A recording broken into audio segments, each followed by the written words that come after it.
Hi there, and welcome to the ATS podcast with me, Will Brown, and John Soulsby, where we break down chunks of health and fitness information into bite sized pieces, remove a bunch of the noise, and just leave what's relevant. Today we are talking on episode 19 of season 3.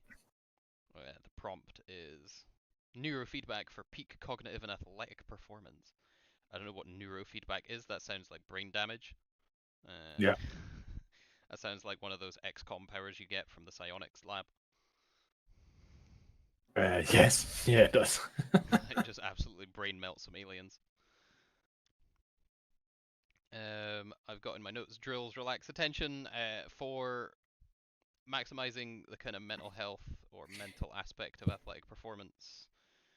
Um, One of the most common traits that you will hear people who work with sporting professionals and sporting professionals themselves talk about is their ability to relax. Like their either a combination of their stress tolerance and their ability to just chill out uh, is one of the commonalities among quite a lot of elite performers. Like they can, and it's not surprising given that it seems to be under studied conditions that your ability to exert peak energy is kind of proportional to your ability to chill right the way down. Again, similar to kind of heart rate variability. Like as your fitness improves and your theoretical peak heart rate increases, and your resting heart rate decreases, like the floor and ceiling get further apart, but your ability to perform at high level obviously increases because your ceiling goes up.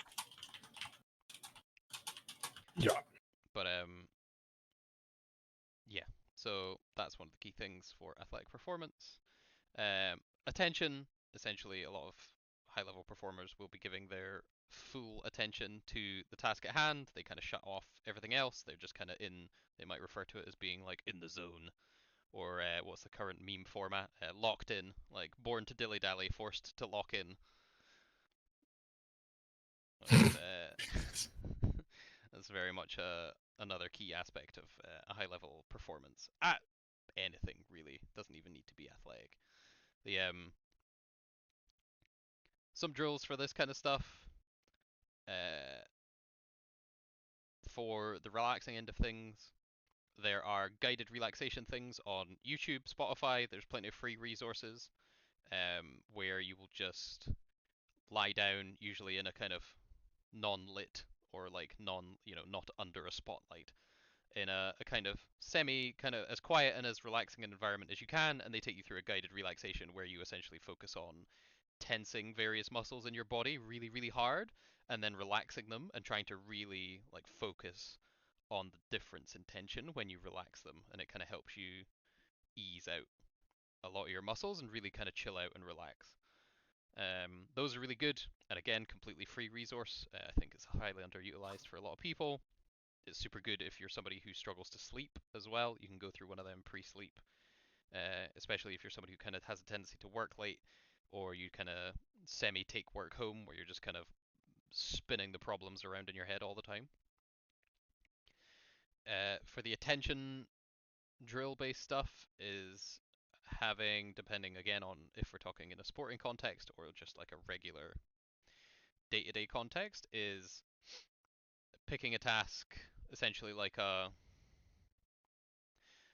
open ended task where that has a defined that you put a defined time limit on. So this could be like if you're a uni student doing your dissertation, you essentially put like a 5 minute or 10 minute timer. Again, this is starting very, very small, and you essentially attempt to write as many words in that dissertation as you possibly can in 5 minutes or 10 minutes. You essentially do absolutely nothing but just completely dial in and just do that one thing for a very brief period of time at as fast a rate as you can kind of do it.